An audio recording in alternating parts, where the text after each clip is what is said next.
Hurricane season, it's time to have that conversation.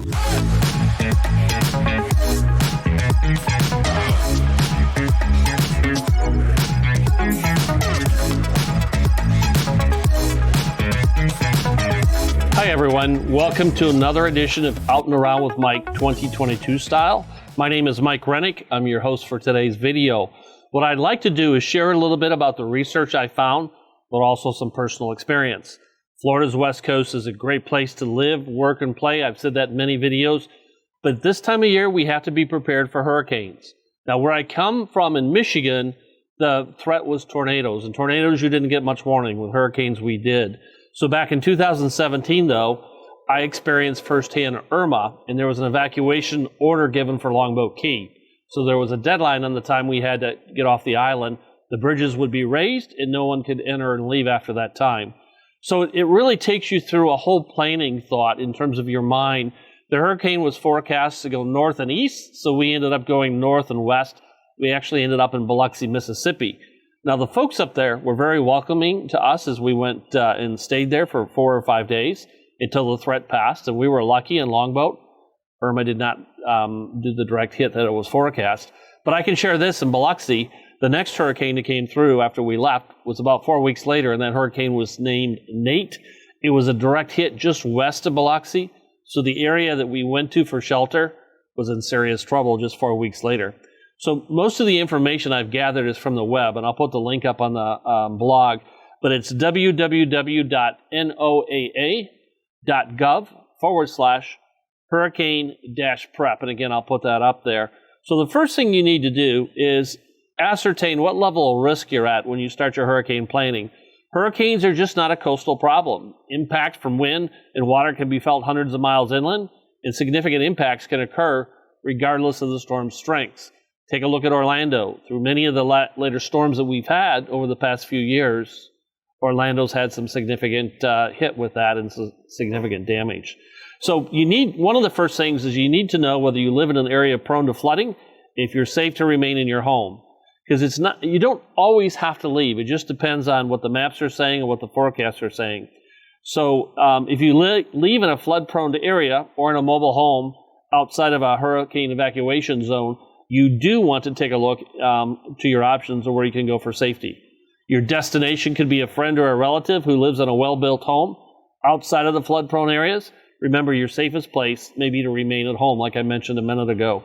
It's not just the winds that can cause the damage. It's the water, it's the flooding. So as we continue to talk about our plan, we need to assemble disaster supplies.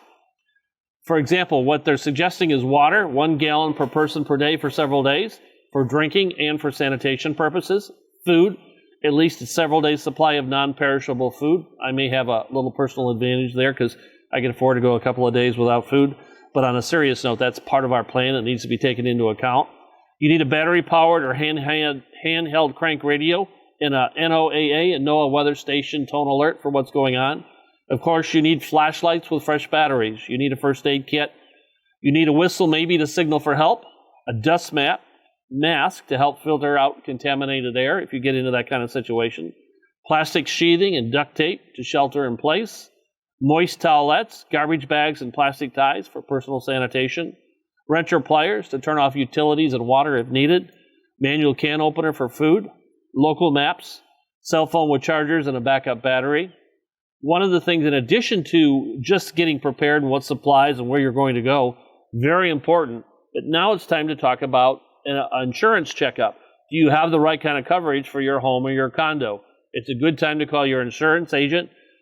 Do a health check, make sure you've got the kind of coverage that you think you have. The other thing in your plan, you should include something about helping a neighbor. Where I live out on Longboat Key, we actually have what we call a hurricane team, or Mike's hurricane team, where if we have to evacuate again, there'll be some other residents that'll be living with me. And that's all part of planning up front. What we need to do is write this down, get it right. I learned from the mistakes I made with Irma. One of the vehicles was left on the island. That was not a good decision, but we had nowhere where we could find to put it in safety. Now I do. I've got that covered.